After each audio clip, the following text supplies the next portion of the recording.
Let's see who can save you now, a tattooed man sneered, his voice dripping with arrogance as he grabbed the waitress's arm. The entire bar froze. Emma, barely 22, worked double shifts just to afford nursing school. She was polite to everyone, even when men crossed lines. But this man, a stranger who swaggered in like he owned the place, didn't understand respect. He grabbed her shirt, yanking it halfway off as a cruel grin spread across his face. A few regulars gasped. But before anyone could react, heavy boots echoed from the corner booth. That's when the laughter stopped completely. In that booth sat 6 men, leather vests, skull rings, and patches that read Hell's Angels. They'd been quiet all night, sipping beers, talking among themselves. But now, their eyes were locked on the scene unfolding at the bar. The tattooed stranger's smirk faltered. "Hey," one of the bikers said in a low voice. "Let her go." The man turned, puffing out his chest. "This doesn't concern you, old man." The biker stood up. His arms were massive, his jacket worn. His name patch read Bear. He walked toward the bar, slow, calm. The kind of calm that makes your blood run cold. "It does now," Bear said. Emma represented humility, hardworking, quiet, always underestimated. Bear and his brothers were the opposite, intimidating, rough, and often misjudged by society. And the man holding her? He was arrogance personified, all tattoos and no soul behind his eyes. The bartender whispered, "Oh, hell! This guy's done for." Bear leaned in, close enough that the stranger could see the fire in his eyes. "You think being loud makes you strong?" The man scoffed. "You think I'm scared of you bikers?" That's when Bear smiled, but not kindly. It was the kind of smile that meant you've already lost. He placed his beer down gently, as if marking the countdown. Then, in one move, he grabbed the stranger by the wrist and twisted, not to break it, but to remind him what real power feels like. The stranger's face went pale. "Apologize," Bear said. What? You heard me." To her. Emma stood frozen, clutching her torn shirt, tears burning behind her eyes. The man stammered, his ego crumbling in front of everyone. "I am sorry." Bear let go, and the man stumbled back, nursing his pride and his wrist. "Now," Bear continued, his voice steady, "pick up your jacket and get out of my sight." The man muttered something under his breath, but the look from the other bikers, a silent, united glare, made him think twice.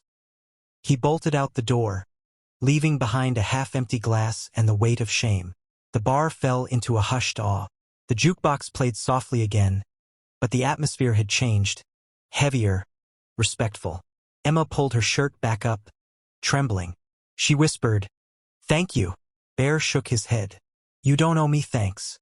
Just don't let anyone treat you like you're nothing." His tone wasn't angry now. It was fatherly, kind. For the first time, she noticed the tattoos on his arm weren't just skulls and flames. There was a small name inked near his wrist, Lily. "Your daughter?" Emma asked softly. He nodded. "She would have been your age." Emma's eyes widened. "Would've?" Bear exhaled, looking down. "She passed 3 years ago. Wrong place, wrong time. That's why I can't watch another man hurt a woman. Not ever again." The bar went silent again, but this time out of respect. The Hell's Angels weren't what people thought they were. Not monsters, not criminals, but men who had seen too much pain and carried it quietly. As the night went on, Emma brought them fresh beers, her hands still shaking slightly. Bear noticed and said, "You're not safe working this late, are you?" She hesitated. "Tips are better at night. But sometimes guys like him show up." He took out a card from his wallet and slid it across the bar. "That's our chapter number. If anyone ever tries something like that again, call. Doesn't matter what time." Emma blinked in disbelief. "You'd actually come?" Bear smiled faintly. "We don't let our own fight alone." Weeks passed. Word spread around town about what happened that night. The man who harassed her? He left town after the Hell's Angels visited his workplace. Not violently, but to make sure he understood respect. And Emma, she walked with more confidence now. Her eyes didn't dart around nervously when customers got rowdy. She'd found her voice, her strength. One Friday night, she was closing up when she heard engines outside. The Hells Angels again. Same crew, same calm presence.